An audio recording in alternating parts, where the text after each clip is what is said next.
যুক্তরাষ্ট্রের নবনির্বাচিত president Donald Trump বিশ্বাস করেন, যুক্তরাষ্ট্রে জন্মসূত্রে নাগরিক হওয়া একটি হাস্যকর ধারণা।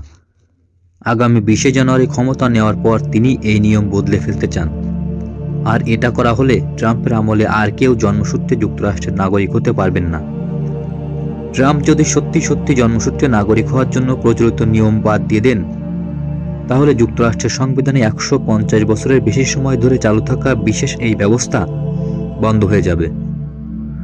তো বন্ধুরা, আমি সুমন রয়েছে আপনাদের সঙ্গে। আর আজকের ভিডিওতে আমরা জানার চেষ্টা করব, ট্রাম্প জন্মসূত্রে নাগরিকত্বের আইন বাদ দিলে 16 লাখ ভারতীয়র কি হবে সে বিষয়ে।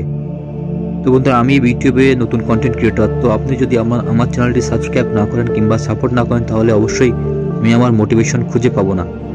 তো আপনারা অবশ্যই আমার চ্যানেলটি সাবস্ক্রাইব করে আমাদের সঙ্গেই থাকবেন এবং আমাকে সাপোর্ট করবেন, যাতে এরকম আরও অনেক ভিডিও আপনাদের প্রতিনিয়ত দিতে পারি।